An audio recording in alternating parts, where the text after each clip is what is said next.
Bien, saludos a todos. Digamos, buenos días, buenas tardes, buenas noches. Depende del momento que nos estén viendo. Como han podido ver, si se han fijado en las imágenes previas que hemos hecho, verán que la tendencia que tenemos es la trascendencia, y dentro de la trascendencia pues el aspecto metafísico. Pero somos una asociación que Filum Perennis, que hace cursos, ha editado unos libros, da conferencias en diversos centros y nos han pedido que entrásemos por estos medios. Es la primera vez que entramos en estos medios. Y al ser la primera vez, pues queríamos empezar por el principio, qué es lo que nos llevó aquí, de dónde ha salido esta tendencia que tenemos, ¿no? Entonces podemos decir que en principio nos salió, hace ya mucho tiempo, una pregunta que nos inquietó, que era de dónde venimos, que derivó en otras dos preguntas más que por qué hemos nacido y a dónde vamos al final, ¿no? Esto digamos que fue algo que no nos causó una situación muy agradable. Era bastante tenso la situación porque la respuesta no se encontraba.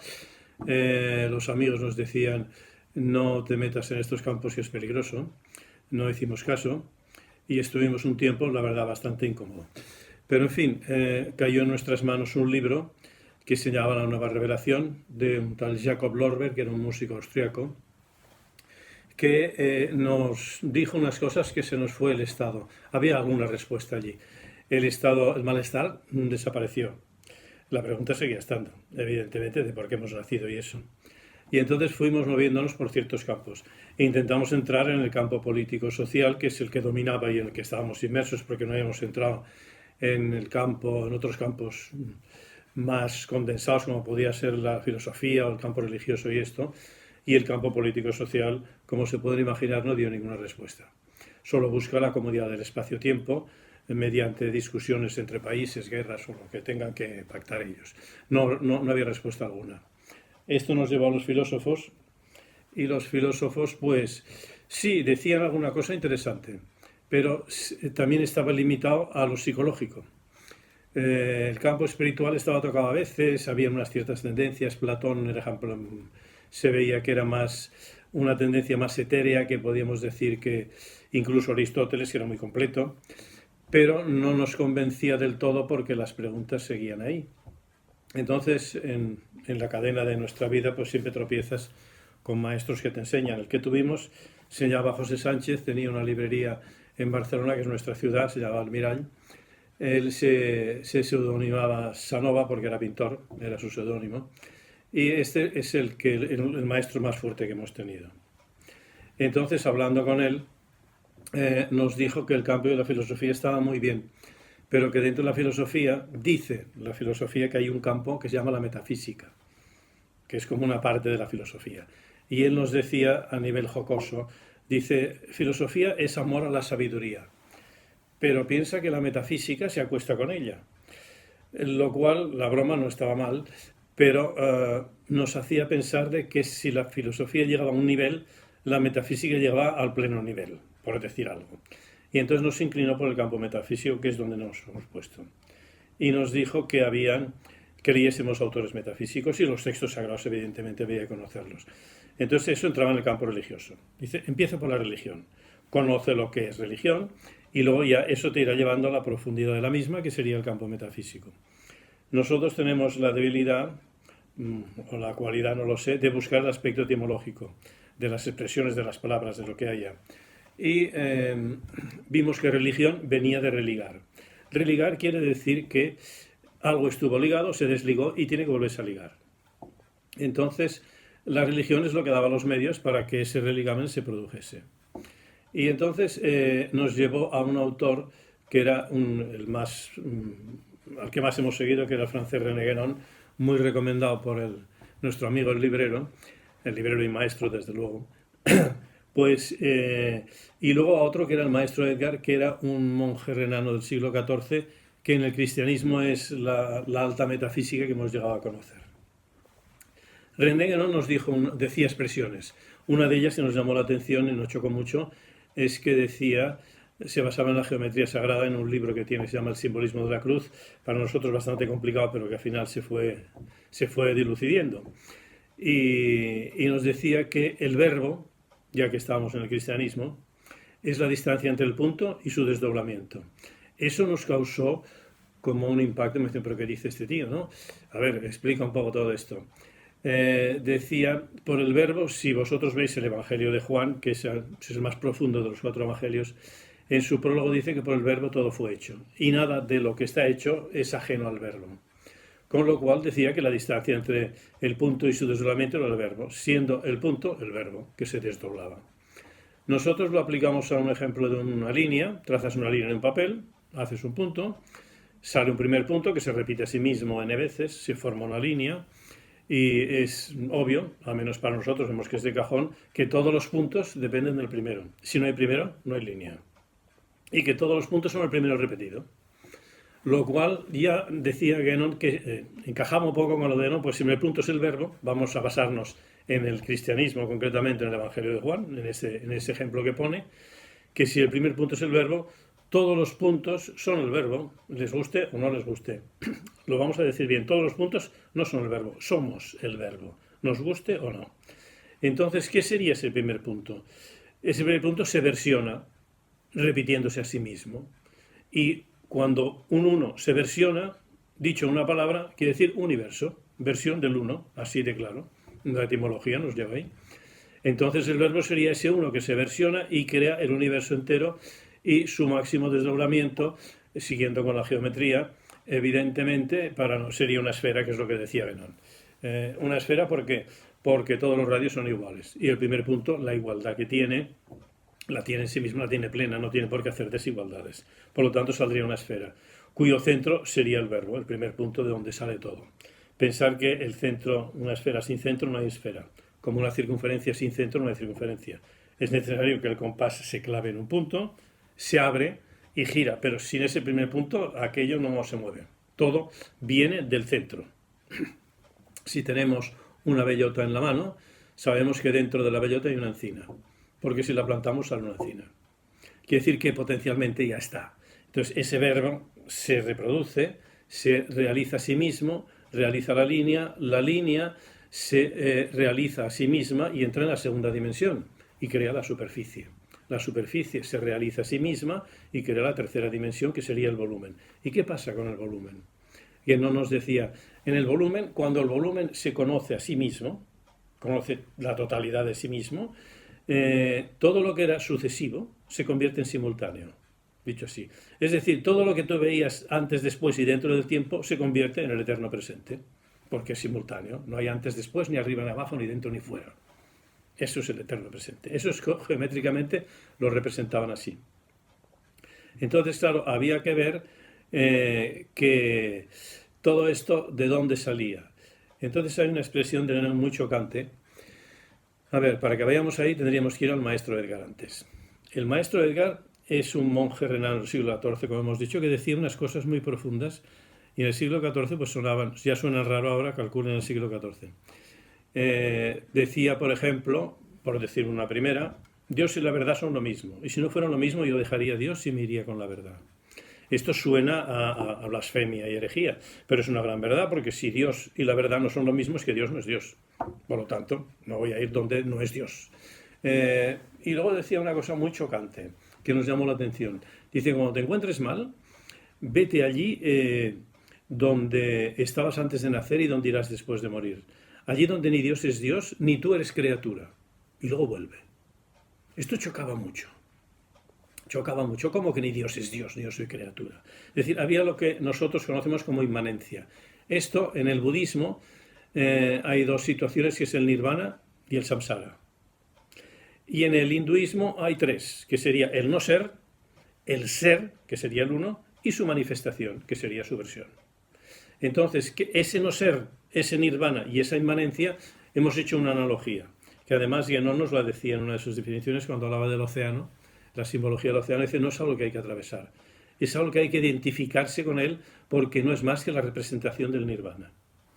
Es decir, imaginemos, por haciendo una analogía, el mar y su evaporación.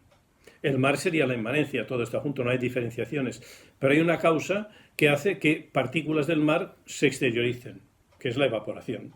El uno se versiona Y la versión del 1 sería la evaporación del mar, unas gotas de agua que se pasean en forma gaseosa, líquida, sólida, como sea, y al final todas vuelven al mar. Eso lo sabemos físicamente. Por eso la analogía nos va muy bien. ¿Qué ocurre? Que para el budismo pues serían mini nirvanas que salen y se pasean y vuelven.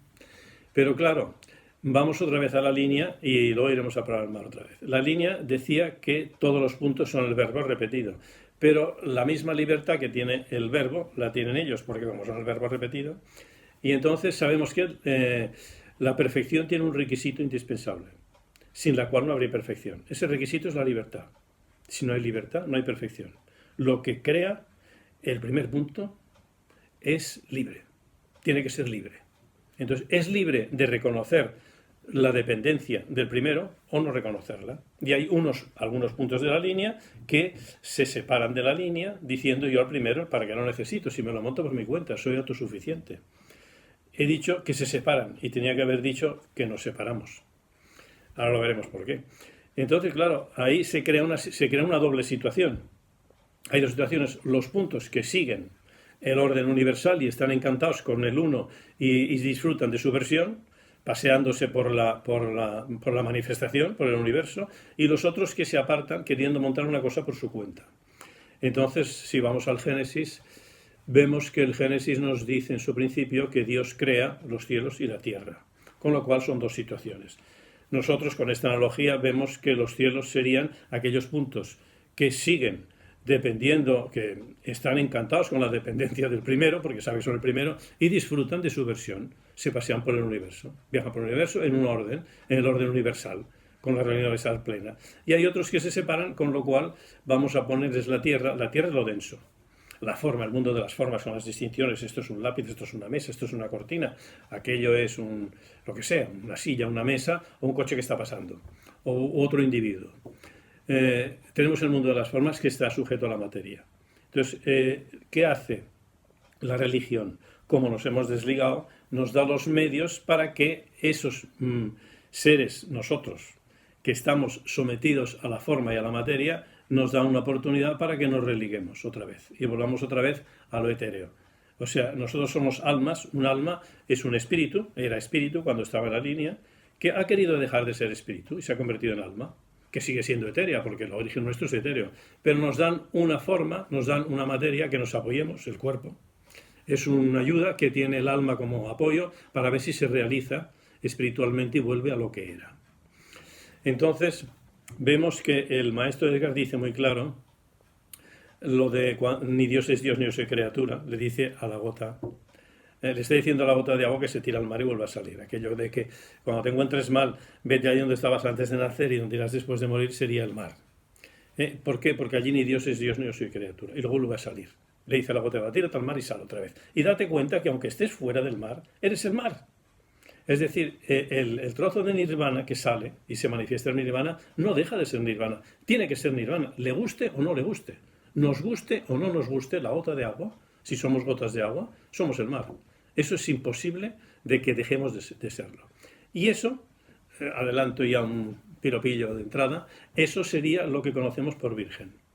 Porque es aquello que no tenemos acceso a manchar, a macular, está al margen nuestro. Se mantiene puro en nosotros. La gota de agua siempre será el mar, le guste o no le guste, y no puede variarlo. Lo que sí puede hacer es pensar de otra manera y dejar de pensar si tengo más minerales que la otra, si voy más rápida, si me congelo antes, si me descongelo después. Todo esto son cosas secundarias. Pero la esencia es que siempre serás el mar. Entonces, claro, el maestro Edgar decía, cuando yo estaba en el origen, en el mar, yo era lo que quería y quería lo que era. Y cuando salí por mi propia decisión, esto está muy claro, nadie te obliga a salir, el uno no te obliga a salir, salí porque yo quise, entonces tuve un Dios. Y Dios es Dios porque yo soy criatura. Esto también suena un poco raro. Pero en fin, quiero decir, salió porque quiso. Entonces, tuve un Dios porque era la referencia que yo tenía por el universo de que si lo hacía como el primer punto, como Dios, estaba en un orden perfecto. Y si no lo hacía, estaba en desorden. Entonces tenía que tirarme al mar otra vez, según la versión del maestro Edgar. Con lo cual, la respuesta de por qué hemos nacido ya empieza a coger un poco de forma. Es decir, hemos nacido porque nos ha dado la gana de salir de la inmanencia y pasearnos por aquí. Entonces, ¿de dónde venimos? No, venimos de allí y vamos allí. Ahora, ¿por qué? ¿Qué hacemos en Oriente paseando? ¿Qué es lo que interesa? Entonces, metafísicamente hablando, podemos decir que esas dos soluciones, que había los cielos y la tierra, podemos decir que la religión nos da un regalo que se llama tradición sagrada. Las tradiciones sagradas son las que te dan los medios para que te religues, para que la religión se produzca, el hecho de religarse se produzca. Tradiciones sagradas las llaman los metafísicos. Tradición, tenemos que ir al derecho romano. Nosotros hicimos la carrera de derecho y claro, en primer curso ya salía el derecho romano, era una asignatura. Y había una figura que era la traditio. La traditio era una figura que significaba que se producía la traditio cuando habían dos voluntades. La voluntad de dar y la voluntad de aceptar. Es decir, que una persona le daba algo a otra que la aceptaba. Si esto se producía, había traditio. Si faltaban esos dos requisitos, no había tradición. Traditio, ¿qué quiere decir tradición? En general. Y tradición, como pueden ver, es una transmisión. Se transmite una cosa que uno la da y otro la acepta. Es decir, la tradición sagrada sería la transmisión sagrada. Le llaman tradición sagrada porque históricamente se ha llamado así, y sagrada porque emite, lo religioso emite algo que está en la sacralidad, no en el mundo profano. Entendemos por profano, el origen de profano significa fanos, que es templo, y pro, que aún no has entrado, que estás fuera. Es decir, que no has cruzado la puerta a lo sagrado. Entonces, cuando has cruzado la puerta a lo sagrado, dejas de ser profano. Entonces, como estás en lo sagrado, estás en el campo religioso. En el campo religioso hablamos de la religión en sí, no hablamos de los religiosos. No lo mezclen con la historia de lo que se ha hecho algunos personajes con la religión. La religión, en nombre de la religión, se han hecho crímenes, se ha hecho injusticia, se quemaba la gente, y todo eso se hacía en nombre de la religión, pero eso no lo hacía la religión. Eso lo hacían unos señores que hacían eso. ¿Que esos señores aparentemente dominaban el mundo? No digo que no, porque lo hacían para sus fines sociales, tener al pueblo controlado, y esa historia usaban la religión como medio. Pero la religión no tiene la culpa. Si vamos a Estados Unidos, veremos que habían dos grupos que hacían música. Eran los rockers y los mods. Y entre ellos se mataban con aquellas motocicletas que se llamaban las Harley Davidson, las cadenas y los tiros que se pegaban. Se mataban entre ellos. ¿La música era la violenta? ¿O eran ellos? La música es la música. La religión es lo que religa. Lo que hayan hecho algunos señores en la religión es problema de los señores. Y aquellos que decimos que la religión es falsa, decimos no, porque nosotros no lo decimos. Pero lo hemos oído decir muchas veces. La religión es falsa. ¿Por qué es falsa? Porque los que la usan están matando a la gente y nos roban y nos toman el pelo para dominarnos socialmente y políticamente. No digamos que sí, es cierto, pero que sea falsa, ¿no? Falsa no quiere decir que sea falsa. Lo que pasa es que creerse que es falsa ayuda a, como es falsa, no tengo que cumplir con los dogmas y los mandamientos suyos, que también deben ser falsos porque como lo hacen los falsos. Y ahí es donde nos perdemos. La religión es tan auténtica y religa tanto como la no violencia de la música, en el caso del paralelismo que hemos hecho. O sea que nosotros vamos a tratar de lo que han hecho unos señores con la religión. Vamos a hablar de la esencia pura de la religión, de lo que religa. Entonces, de lo que religa, vamos a ver que el taoísmo y el hinduismo, de las tradiciones sagradas, que lo hemos dicho, consideramos tradiciones sagradas aquello que dura durante el tiempo, un tiempo muy largo, donde la voluntad humana no puede extinguirlo. Esto que no lo decía muy claro. Dice, si estáis en el cristianismo, veis que la Eucaristía, que se instituyó hace 2000 años, llevamos 2000 años con la Eucaristía, impartida de las diversas formas que las tendencias se tengan, pero está el cristianismo con la Eucaristía. Y en 2000 años no ha habido voluntad humana que se lo haya cargado. Y eso que tenía enemigos, pero sigue vivo. Y si en 2000 años sigue vivo, sigue pendiente, está presente, quiere decir que hay un elemento no humano, decía Guénon, que hace que aquello se mantenga en el tiempo. Y ahora te estoy hablando del cristianismo. Vamos al judaísmo o al budismo, 4 o 5 mil años, no sabemos exactamente lo que son, pero que es mucho más tiempo que el cristianismo seguro. Hinduismo y taoísmo llevan muchísimo más. Entonces, cuando la religión ha estado siempre en la historia del hombre y el hombre no ha conseguido extinguirla, es que hay una verdad inmutable que no viene de la voluntad humana, que viene de la realidad universal, que hace que se mantenga viva. Y por eso los metafísicos creen eso y ahí es lo que nos ha convencido.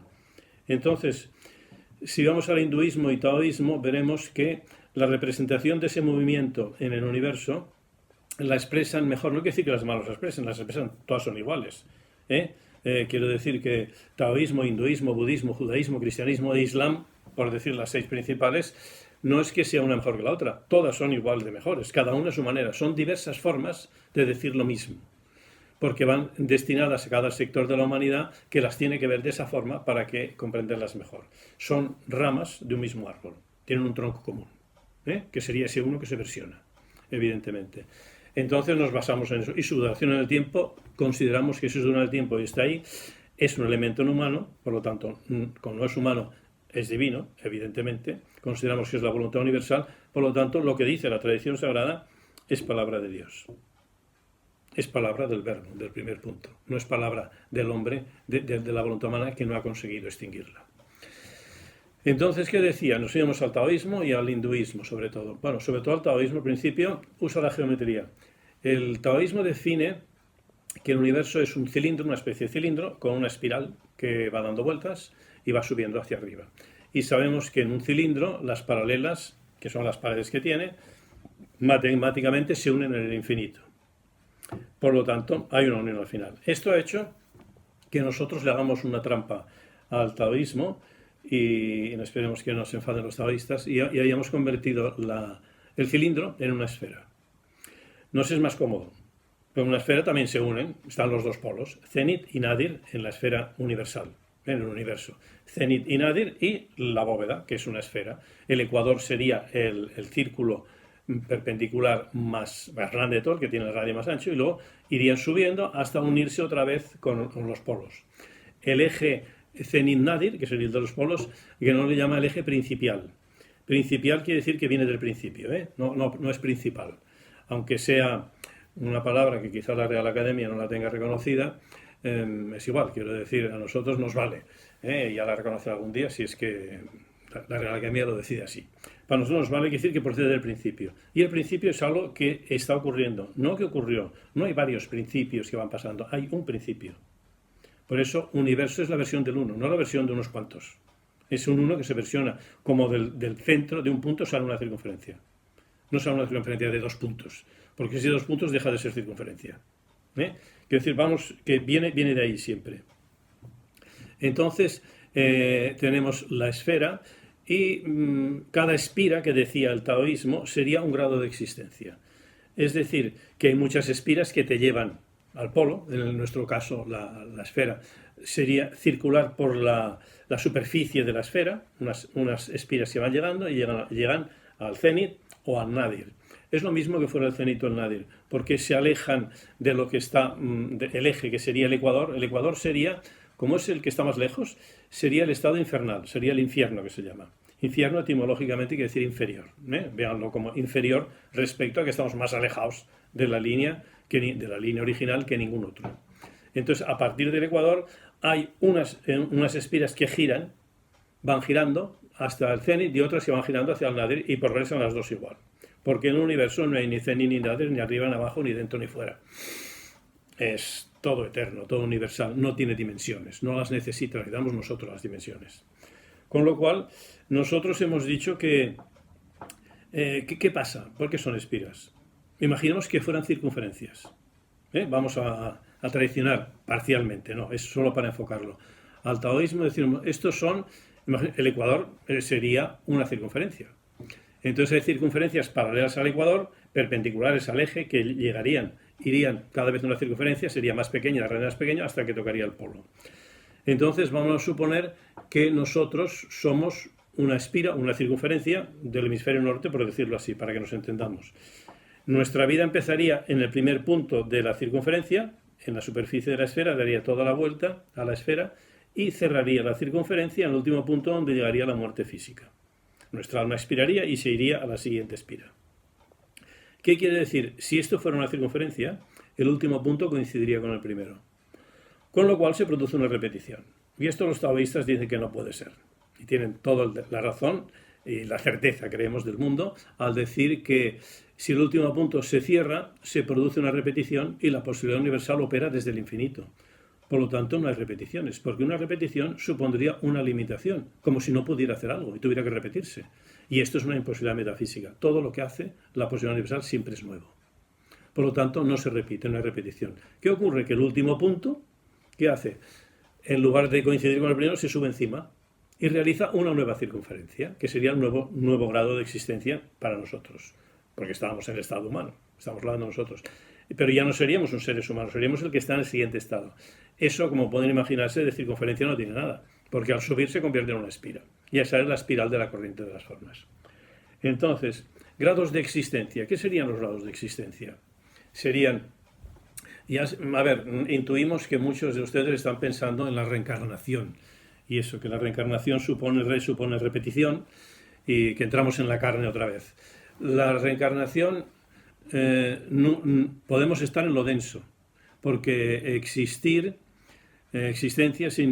viene de existare, que significa estar fuera, que nos hemos ido fuera. Los que existimos son los que creemos que estamos fuera de la línea, se nos ha concedido la tierra, que es lo denso, los cielos y la tierra, estamos en la tierra, y se supone que tenemos que ir ganándonos el cielo, ir creciendo hacia ese centro, por la superficie, que sería lo religioso, lo eminentemente religioso, lo eminentemente, digamos, lo que llaman exotérico. Y lo esotérico es lo dentro, ahora lo aclararemos. Entonces, ¿en qué punto estaríamos? Estaríamos dando la vuelta y cerraríamos, iríamos a la nueva espira e iríamos pasando espiras. Esto de reencarnación no tiene nada, son nuevas oportunidades que la misericordia divina las da. Esto, si leen el Evangelio de Juan, en uno de los puntos habla de la unidad divina, que habla Jesús, habla con el Padre y le dice: Padre, que tú y yo somos uno. Hagamos que ellos, refiriéndose a los apóstoles, sean uno como tú y yo somos uno. Y le dice a los apóstoles: y yo os prepararé un sitio para que seáis uno como el Padre y yo somos uno. Os prepararé un sitio porque muchas son las moradas de mi Padre. Lo explica clarísimo. Lo de las moradas de mi Padre lo vemos claro con lo de las espiras. Muchas son las ocasiones que te da el Padre para que encuentres otra vez, te vuelvas a religar a lo que en realidad eres. Todas las oportunidades que hagan falta. Entonces, mientras estemos en el mundo de la existencia, que estemos fuera, iremos circulando por fuera de la esfera, paseando por fuera, y ahí pues habrán tantas muertes y nacimientos, una retahíla de muertes y nacimientos, hasta que trascendamos lo denso, hasta que hagamos una relación espiritual, hasta que nuestra alma se convierta en espíritu. Entonces vendrían otras espiras ya mucho más cercanas a lo que sería el cenit, que ya no necesitarían el cuerpo, no necesitarían lo denso, habrían trascendido. Como pueden imaginarse, esas espiras son los estados angélicos, que son los estados espirituales, son espíritu puro, que están haciendo sus cositas también arriba, tienen su jerarquía. En fin, ya lo explicaremos eso. Quiero decir que iríamos progresando por aquí. Entonces, digamos que hay dos maneras de progresar. Y ahí entramos en el exoterismo y en el esoterismo. Vamos a poner un ejemplo evangélico. Como somos cristianos, el evangelio lo hemos leído más que el resto, ¿no? Y entonces lo tenemos más presente. Hay un rico que le dice a Cristo: ¿qué tengo que hacer para salvarme? Y Cristo le dice: muy fácil, cumples con los mandamientos y te salvas. Y el rico le dice: bueno, pero esto ya lo hago. ¿Ah, sí? Pues entonces, mira, déjalo todo y sígueme. Y entonces ya no te salvas, entonces te liberas hasta de ti mismo. Y entonces ya no te sientas a la derecha del Padre, como harías si te hubieses salvado, solo con la salvación, sino que el Padre y tú sois una sola cosa, siempre habéis sido una sola cosa, pero tú no te has enterado. Con lo cual hay dos posturas, que es cumplir con los mandamientos, que sería ir paseándose por la superficie de la esfera hasta llegar a donde llegásemos, al cenit, evidentemente, o bien entrar en la superficie, que sería que el punto de la línea no se conforma con la línea y pasear, quiere entrar en la segunda dimensión. Entonces se mete en el círculo, ya no está en el círculo, que es superficie. Y entonces hace una especie de espiral plana que va dando vueltas hasta que toca el centro del círculo, donde pasa el eje principal. Eso sería el dejarlo todo y seguir el verbo. Y por la superficie sería cumplir con los mandamientos y salvarse. Esos son los dos caminos que hay, digamos. El primero, digamos que está abierto para todo el mundo, es numerus apertus totalmente. El segundo es un numerus clausus. No todo el mundo está dispuesto a dejarlo todo y seguirle. Es que el cristianismo es muy duro en eso. En el hinduismo, Shankaracharya, que es un yogi, uno que ha hecho una realización plena, espiritual, dice que el que no se entra en vía iniciática sería entrar en el círculo, es dejarlo todo y seguirle. Iniciar porque inicias un camino distinto al que se hace normalmente por fuera. Pues el que no entra en vía iniciática se está suicidando. Es una pena, pero se está suicidando porque no quiere reconocer lo que en realidad, no quiere llegar a tocar el eje. Está paseándose por fuera, siempre mucho en orden, no en desorden, pero se pasea por fuera. Y Cristo no, Cristo es más duro. El cristiano es más duro porque hay un rico que le dice a Cristo, no sé si es rico, otro rico, o si es rico era pobre, es igual, que le dice, mira, me has convencido y lo dejo todo y te sigo. Pero mi padre ha muerto, voy al entierro de mi padre y luego te sigo. La respuesta de Cristo es contundente. Deja que los muertos entierren a sus muertos y sígueme. Nos está llamando muertos a todos. Me río yo de Shankarayana con el suicidio. Es que Cristo nos ha matado, ya no hay suicidio ni nada, ¿no? Es decir, ¿qué es esto de que los muertos dejen a los muertos y sígueme? Sal del mundo de la variedad. No es que le des la espalda a tu padre, es que la relación padre-hijo, el papaíto y el niño, sacrifícamela. Conviértemela en sagrada. Sacrificar es convertir lo profano en sagrado, ¿eh? No es otra cosa. Sacrum facere, ¿eh? Hacer que lo profano sea sagrado. Sacrifícame la relación. Mira que en tu padre la divinidad está, yo estoy allí dentro. Y en ti también estoy. Haz que esa divinidad se vea a sí misma. Y no pongas la distancia padre-hijo. ¿Me entiendes? El que está en la distancia está muerto. Porque espiritualmente no hace nada. Por lo tanto, deja que los muertos entierren a sus muertos y resucita. Porque lo que aporta el cristianismo es la resurrección. Dejándolo todo y siguiéndole, llegamos a la resurrección. Eso es lo que hace. Cristo no muere y resucita para demostrar que es un mago y hace maravillas ahí y resucita cuando quiere, no. Cristo muere y resucita para que resucitemos todos, para que lo hagamos todos. Eso sería la resurrección. Y eso es dejarlo todo y seguirle. Y eso es un número clausus privilegiado para unos cuantos que tienen la cualificación o quieren hacerlo. A nadie se le va a pedir más de lo que en realidad puede hacer. Si cada uno hace todo lo que puede, llegará todos al mismo sitio.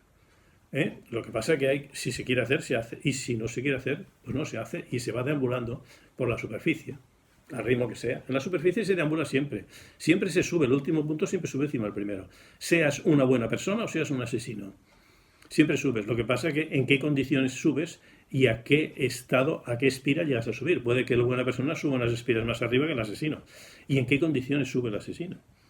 Tendrá que, cuando subes a la siguiente espira, se te presentan las mismas ocasiones que tenías, que no has resuelto en esta, se te presentan en la siguiente porque tienes que resolverlas.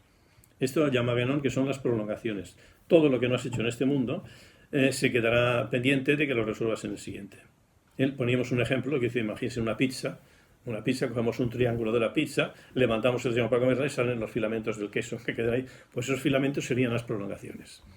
Que lo que no has resuelto aquí tienes que resolverlo en la siguiente. Entonces está el famoso refrán que no dejes para mañana lo que puedas hacer hoy. Y estamos jugando a eso. Ese es el juego que habría. Entonces, ¿qué ocurre? Vamos a meternos en la vía iniciática, dejarlo todo y seguirle, que es la que nos atrae más, porque es la que nos lleva más rápido, ¿no? Vamos directamente al eje, ya tocamos el eje. Vamos a suponer que estamos en línea iniciática y hemos hecho la espiral plana que va por el círculo y resulta que antes de llegar al centro del círculo nos llega la muerte física. Y nos toca, nuestra alma expira, se tiene que ir a expira, se muere. Se muere quiere decir que sale del cuerpo, expirar. Quiero decir, llega a la siguiente espira, la de arriba, pero llega al mismo punto en el que consiguió en el estado humano. No vuelve a empezar desde el principio. El camino que se ha hecho ya se ha recorrido, no se vuelve a pasar otra vez. Pues no sé si recordaron aquello que decía, caminante no hay camino, son tus huellas el camino y nada más. Caminante no hay camino, se hace camino al andar se hace el camino y al volver la vista atrás se ve la senda que nunca se ha de volver a pisar. Y Antonio Machado, que habrán adivinado que era él, acababa diciendo, caminante no hay camino, solo estelas en la mar. Recuerden esto. Hemos hablado del mar y la evaporación. La realidad, ¿dónde está? Solo estelas en la mar. No sabemos, no creemos que la poesía de Antonio Machado sea un texto sagrado, pero que trasciende, sí. Que nos indica cosas, sí. A nosotros nos las ha indicado. Por lo tanto, por donde has pasado ya no vuelves a pasar. Que nacerá allí y estará mucho más cerca del centro, del círculo, de lo que estaba en el estado humano. Vamos a suponer ahora otra suposición. Estamos haciendo la circunferencia plana, porque entra en vía iniciática, lo hemos dejado todo y seguimos al verbo, y resulta que llegamos al centro del círculo. Allí somos el verbo, en el estado humano, porque no hemos salido del estado humano. Estamos vivos, ¿eh? Estamos aquí. No hemos trascendido el estado humano, pero no hemos ido a otra espira todavía. Estamos ahí. Y resulta que allí nos llega la muerte física, justo en el centro. ¿Dónde iría a parar nuestra alma? No pasaría por ningún otro grado de existencia, porque la forma la había trascendido en el nuestro. No tiene que trascender la forma nunca más. Cada espira te da la ocasión de que trasciendes la forma allí. Lo habríamos hecho en el estado humano. ¿Dónde estaríamos? ¿Dónde naceríamos? Naceríamos en los estados supraindividuales, los estados angélicos. Volvemos a ser ángeles. Y allí no hay dualidad. Aquí tenemos hombre y mujer. Siempre está la dualidad. Y cuando llegásemos al centro del círculo seríamos el andrógico. No había hombre y mujer. La superación de la dualidad no es ni más ni menos que al separarnos de la línea ponemos a Dios aquí, al verbo aquí y nosotros aparte, porque nos creemos independientes y autosuficientes. Por lo tanto, se crea una dualidad. Esa dualidad hay que trascenderla y volver a la unidad. El déjalo todo y sígueme, de la unidad pura. Entonces, esa vuelta a la unidad, ¿qué significaría? Significaría que en cada estado de existencia que nos den, nos darán la ocasión de recuperar la unidad. Y entonces, en el estado humano, ¿qué se hace? Lo que conocemos, el judeocristianismo. En el principio, en el paraíso, Dios coge el barro, la materia, le echa el soplo de vida y aparece Adán. Ya tenemos al hombre hecho. No es bueno que el hombre esté solo. No, tiene que superar la dualidad. Le saca una costilla, le monta a Eva. Ahí tienes la dualidad, superarla. En unas condiciones óptimas. Pero óptimas. Tenéis todo el paraíso para hacer lo que queráis. Mirad a ver si conseguís lo que... Y están en un estado óptimo. Hacer todo lo que queráis menos comer de ese árbol. Evidentemente comieron del árbol. Bueno, comieron. Comieron Adán y Eva. Y yo diría una cosa, estamos comiendo todos los días. El árbol de la ciencia, del bien y del mal. Es el árbol de la dualidad. Si cuando Eva va, le atrae el árbol, la serpiente la llama, le dice, come de ese fruto. Eva dice, no, Dios nos lo ha prohibido, no podemos comer. Claro que te lo ha prohibido, porque si comes seréis como dioses. Y Él no quiere que seáis como dioses. Y entonces la convence, porque el diablo es malo, pero de idiota no es, ¿no? Y entonces sabe que convenciendo a Eva, convencerá a Adán. Y evidentemente comen los dos. Comemos todos de ese árbol. ¿Qué hubiera dicho el verbo? Cristo tiene la serpiente delante, ha sufrido tentaciones, las conocemos, las pueden ver en el Evangelio, están puestas. En ese caso, que la serpiente come porque serás como Dios. Cristo hubiera dicho, ¿cómo que seré como Dios? Si Dios y yo somos uno. No hubiera comido. Esa es la postura de la vía inicial, de déjalo todo y sígueme. ¿Vamos a hacer eso? ¿O vamos a seguir comiendo del árbol de la ciencia, de la razón, del bien y del mal? ¿Dios es bueno? No, no puede ser bueno. Porque si fuera bueno, tendría la posibilidad de ser malo. Y en Dios no hay dualidad. Dios es. Simple y llanamente. El Tao lo dice bien claro. El Tao no existe. Es. ¿Qué ocurre en la zarza ardiendo, en la teofanía de la zarza ardiendo de Moisés? Pero ¿quién eres? Yo soy el que soy. Tienes que sacar el pueblo de Israel de allí. Y cuando yo vaya y les diga quién me envía, ¿quién les digo que me envía? Diles que el que es te envía. No, es el que es siempre. El que fue, el que será y el que es. Siendo. Totalmente siempre. No hay antes ni después. Eso es lo que es Dios. No hay dualidad. Y eso es donde tenemos que ir a parar. Eso es lo que nos pone la unidad. Por lo tanto, si nosotros hemos hecho una relación espiritual, lo hemos dejado todo, lo hemos seguido y hemos llegado al centro de ese círculo, somos el verbo. Ya no hay hombre ni mujer, somos el andrógino. El andrógino es ese ángel que era una unidad que al separarse creó dualidad. Y volvemos a ser otra vez ese ángel que cayó y se separó. Y ahora, ¿qué hacemos? Nacemos en los estados angélicos. En los estados angélicos no creéis no hay que creerse que están tumbados a la Bartola, Allí hacen cositas, los ángeles, Hay serafines, querubines, ángeles, arcángeles, toda su jerarquía. Léanse el librito de el pseudo Dionisio Areopagitas, damos los nombres divinos, allí explica la jerarquía angélica de maravilla. Si lo quieren consultar, lo pueden ver ahí. Ángel quiere decir enviado, mensajero. ¿Qué hacen los ángeles?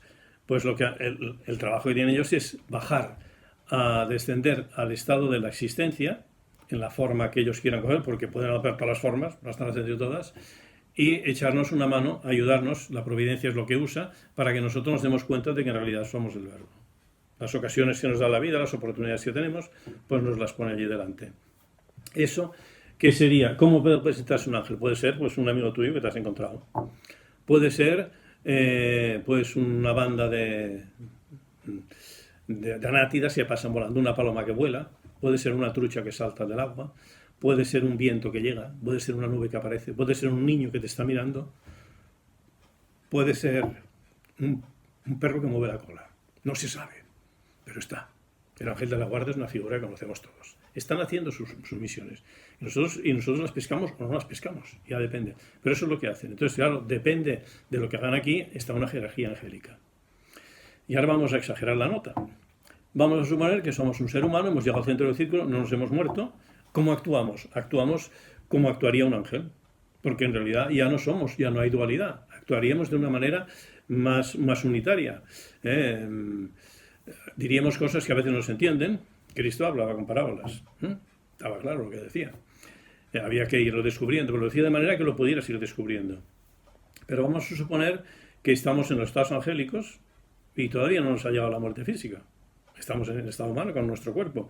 Y llegamos al cenit. Y hemos hecho el universo entero. Cuando habríamos trascendido el estado humano y solo hemos llegado al centro del círculo, solo el estado humano, esto los metafísicos llaman la realización de los misterios menores. Y llegando al cenit, que sería trascender no tu estado, sino el universo entero, sería la realización de los misterios mayores. Esto, el que hace esto, en el hinduismo le llaman Jivan Mukta, en el budismo le llaman Bodhisattva, en el islam le llaman Rasul, cada uno lo dice a su manera. Y el maestro Edgar te dice bien claro que si quieres resucitar, solo tienes que ser como eras cuando aún no eras. Es decir, también suena así un poco. Quiere decir como eras cuando aún no eras. Tienes que ser, la gota de agua tiene que ser como era cuando estaba en el mar. Que siempre es ser consciente de que es el mar. Ser consciente para el budista que si es un mini nirvana, es un nirvana. Estamos hechos a imagen y semejanza de Dios. Evidentemente, somos eso, nos guste o no. Eso es lo que está diciendo, eso es lo que tenemos que realizar. Entonces se puede realizar la identidad divina. Y realizando la identidad divina se pueden hacer dos cosas. Nuestra alma es espíritu y puede escoger perfectamente, oye, me vuelvo al mar otra vez y ya no me paseo más por el universo. O bien, la gota de agua se tira al mar, o bien, mira, me quedo en el universo y hago una realización descendente. Voy a parar, me sacrifico, se llama el sacrificio, voy a convertir en sagrado lo profano. Que esto no implica sufrimiento físico, lo sabemos por el cristianismo, el caso de Cristo, pero puede implicar sufrimiento físico, o bien puede implicar cualquier otra cosa. Buda se murió sonriente, con las manos así, tranquilamente, no hubo nada, y aquello era sacrificio, estaba convirtiendo en sagrado, es convertirlo en sagrado. Entonces haríamos una relación descendente. Eso, el bodhisattva, sería el caso típico que dicen los budistas, que es que yo quiero bajar hasta que todo se arregle. Bueno, no sé si todo se puede arreglar, siempre se va arreglando, ¿no? Pero quiero decir, la figura sería esta. Estas serían, así dicho así rápido y a grosso modo un poco, porque es nuestra primera intervención, para que tengan una idea de por dónde vamos, pues de dónde venimos, hemos nacido porque hemos nacido y a dónde vamos. Estamos jugando a eso. Ese es el juego que haríamos en general. Hablan todas las tradiciones sagradas, explican lo mismo, cada una de una manera distinta. Unas necesitan las fases trinitarias, otras no. En el cristianismo tenemos Padre, Hijo y Espíritu Santo, y en el hinduismo tenemos Brahman, Vishnu y Shiva. Y en el taoísmo tenemos la Gran Tríada. Y si te vas al budismo o te vas al islam, de trinidades nada, En el islam el desierto, y Alá y la voz de Alá, que es su profeta, Mahoma. Y ahí lo tienen todo resuelto. Y el budismo, o estás despierto o estás dormido. El despierto es el Buda, evidentemente. No hacen falta las trinidades. Lo tienen para un sector de la humanidad que no lo precisa de esa manera. Y veremos que es lo mismo, porque si Cristo es la segunda persona de la Trinidad, el Hijo, el Vishnu es la segunda persona de la Trimurti. Y Vishnu quiere decir el que anda sobre las aguas. ¿Le suena algo de que Cristo andaba sobre las aguas? El Tao, sí, significa el camino, la vía que tienes que hacer. ¿Cristo no era el camino, la verdad y la vida? ¿Qué diferencia hay entre el Tao, entre Vishnu y la figura de Cristo de Jesús de Nazaret? Ninguna. Es el verbo mismo que se manifiesta de diversas maneras. Ahí está la unidad, y todo viene del mismo tronco. Véanlo ustedes tranquilamente. Hay un ejemplo que nos puso nuestro maestro, que es una cosa que podemos realizar nosotros, que se puede hacer. Una rama que estaba muy angustiada porque estaba rodeada de niebla. La niebla se la comía y se sentía una soledad impresionante, no la dejaba tranquila y le proporcionaba un estado de tristeza muy profundo. Y en un momento de desesperación dijo, esto tiene que arreglarse de una manera o de otra.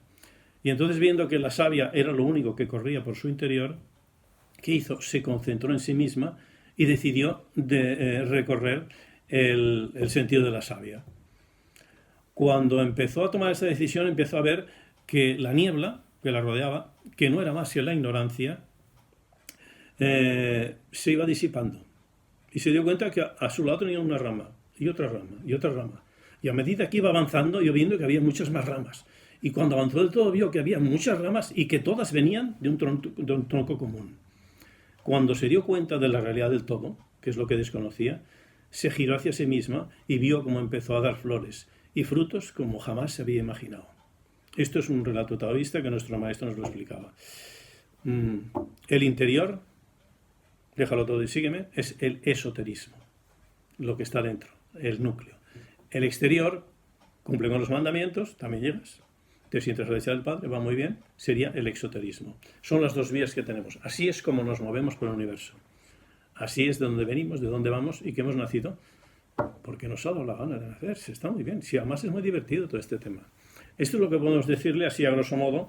Luego ya haremos otras intervenciones por los medios, por este medio que hemos utilizado. Ustedes supongo que habrán conexiones, nos podrán decir o dudas que tengan y tal, iremos hablando, y otros que vengan y nos enseñarán cosas que no sabemos, evidentemente. Es un medio de correr la enseñanza que estamos usando. Por lo tanto, lo que podemos hacer, dar las gracias por la atención que nos han prestado y estamos a su disposición para lo que ustedes quieran por este método que estamos entrando. Somos un poco ignorantes todavía, pero nos iremos adaptando a esta especie de conexión que nos permite hoy en día la ciencia, que hemos entrado por primera vez y estamos a su disposición para lo que quieran. Por lo tanto, hasta la próxima y buenos días, buenas tardes o buenas noches, según el momento que nos estén viendo. Hasta siempre.